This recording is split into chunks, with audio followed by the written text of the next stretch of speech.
All right, today I'm making a video on biochar, kind of how I make it, how we inoculate it with chickens, and a little information on it that I have. So, biochar is becoming kind of a garden craze. It Their soil in Amazon called Terra Preta. It's the some of the richest soil in the world, and they found charcoal, large amounts of charcoal in it. So the charcoal helps the microbes, give them a place to live and multiply and last for hundreds of years, apparently. So we make some biochar and inoculate it with our chickens. That's my contraption that I made to make it. I simply fill it with wood chips. There's the lid. There's a container. Put a lid on it. Throw it in my wood stove when I'm in my garage, and let it cook. This container right here, when I have a good fire going and a nice bed of coals, I'll just take a shovelful right out of there, throw it in here. It's got water, let it cool down. But this is what we get out of the biochar maker per burn. So we'll go give it to the chickens. So biochar has to be inoculated. And from my reading and research, what I've come up with is these ancient people 400 years ago didn't really know the science behind it. They were using ashes and charcoal as part of their sanitation system. It's not talked about much, but there's a lot of deep, rich black soils in Europe, and they're all outside of where the castle walls were. So, what my belief is, they use the charcoal. They had a fire to cook their food and keep warm, and they use the ash to keep the smell of their manure down. There's the chickens. And then they had a central place where they dumped it all and grew crops.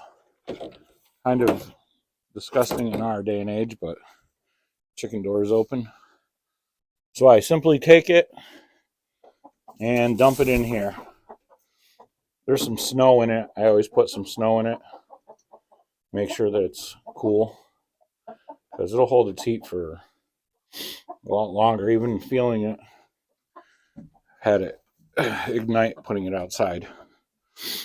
So there you go. It's into the chickens. And then when we clean the chicken coop out, take everything out of there, it goes into this big pile.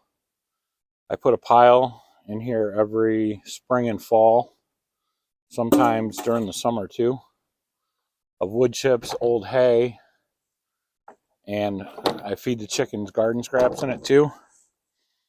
And then they love to dig in it. And while they're digging in it, they're adding their manure. So that biochar will make it in here. The other container that is what's shoveled out of the wood stove will just get dumped right into here. It won't go into their house because I put water in that. Can't really tell it's frozen solid. I put water in it to put the coals from the fire out.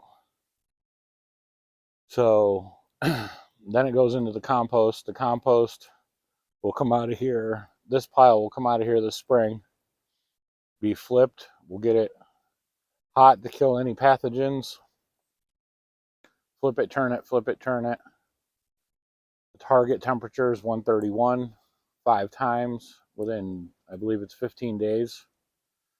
Usually I get about 160 the first 3 flips, and then the last 2 are 131, 135. And then we'll let it mellow until it comes down to ambient temperature, pretty close. And in the fall, it goes on the garden before we plant cover crops. The batch that we had from last summer is over there tarped. It was still making heat when winter started, so we went through the thermophilic process, and it'll go on in the spring. But this pile right here will end up in the garden after it's been sifted, composted, sifted. This will go in next fall. Cover the garden beds, and we'll plant a cover crop right into it. Our compost is fairly woody, and a lot of people, that chicken likes being filmed. A lot of people say that that doesn't work, that wood robs too much nitrogen. I don't know if it's the chicken manure is bound to it, the age, or that we plant cover crops into it, but I don't really have that problem.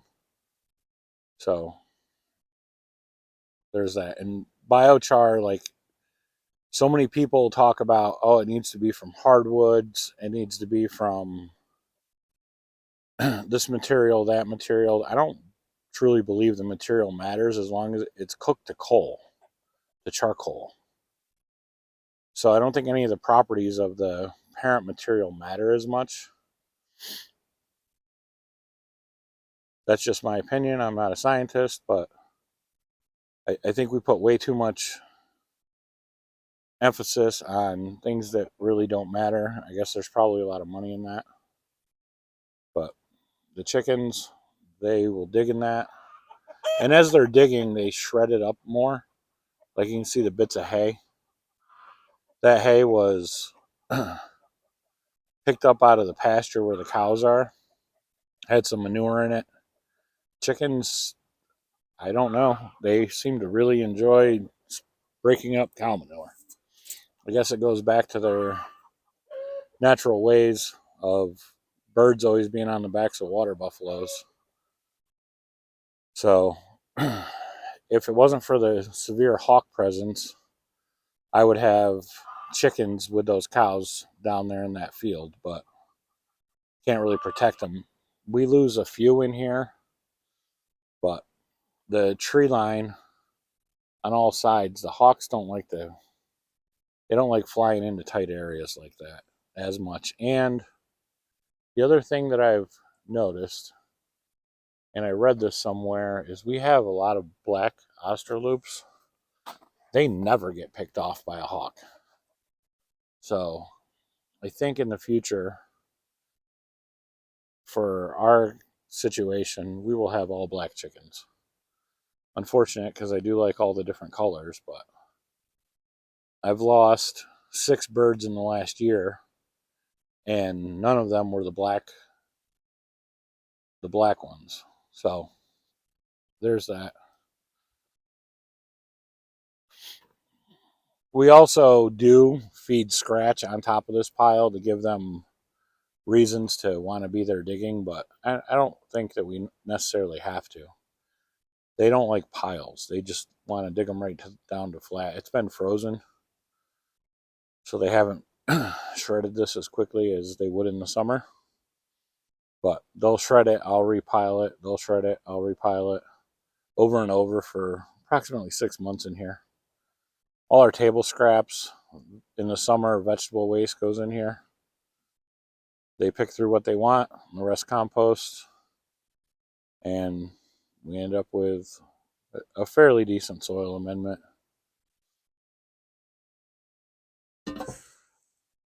All right, thank you. If you like this video, hit the thumbs up and subscribe. Have a great day.